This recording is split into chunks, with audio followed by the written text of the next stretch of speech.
Alors, j'ai trouvé votre thème particulièrement inspirant.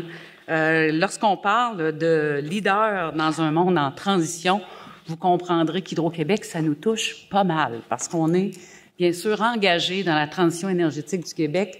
Et je voyais l'image également qui était partagée pour illustrer. Évidemment, on se retrouve très, très bien dans cette idée. Puis je prendrai une minute pour vous parler de la belle effervescence qu'on vit au Québec actuellement.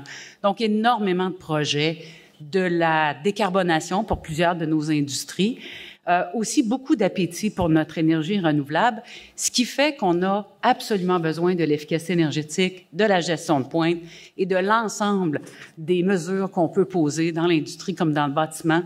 Alors, je suis particulièrement ravie ce soir d'avoir vu toute la créativité dont vous avez fait preuve et franchement, je vous félicite pour l'ensemble des projets. C'est vraiment un honneur d'avoir la chance d'assister et d'accompagner une industrie créatrice de valeur pour le Québec. Merci beaucoup. Le lauréat est BBA, Polytechnique Montréal et le consortium SAF+. Vice-président à la technologie du consortium SAF+. Parlez-moi du projet. Résumez-moi en quelques mots le projet, parce qu'il y a une belle roue, là. On transforme des gaz et on veut rendre l'aviation plus verte, ce qui est tout un défi. Donc, pour commencer, c'est une usine à gaz. Et on est bien content. Non, je rigole. Je suis un peu déconcerté, là. C'est bon, je me suis dit, je me mets un peu dans le...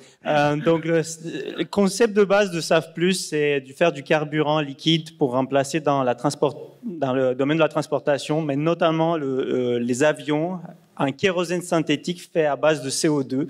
C'est un kérosène où on prend du CO2, donc de l'industrie, qui est émis comme un rejet. Ensuite, il est combiné avec de l'hydrogène fait par électrolyse ici au Québec.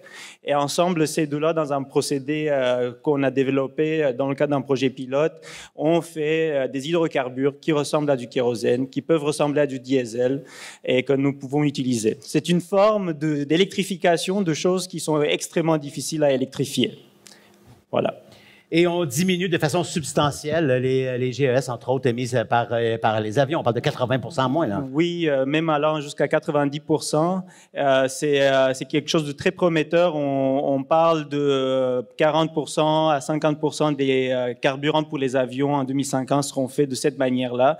Au Canada, on était des leaders. On est toujours des leaders avec un projet qui a commencé en 2018 quand les gens nous regardaient, nous se demandaient pourquoi on voudrait faire ça. Mais aujourd'hui, c'est quelque chose de bien établi. On est bien fiers. On est bien fiers d'avoir fait avec nous, travailler avec des pionniers ici au Québec, parce qu'on est pionniers au Québec, mais au Canada aussi. Et j'aimerais entendre parler du rôle de Polytechnique Montréal dans ce projet pilote. En fait, l'implication de Polytechnique Montréal remonte à un petit peu plus loin. Là. Effectivement, on dit que ça remonte à quelques années. Le projet date de 2017. Mais Polytechnique, nous, on était là comme l'intégrateur, si on veut. Alex vient de bien décrire, là, pour prendre une fumée de cheminée puis en faire du carburant. Ça implique beaucoup, beaucoup de technologie. Donc, on est un peu l'intégrateur de toutes ces technologies-là qui mènent éventuellement donc, à la production du carburant.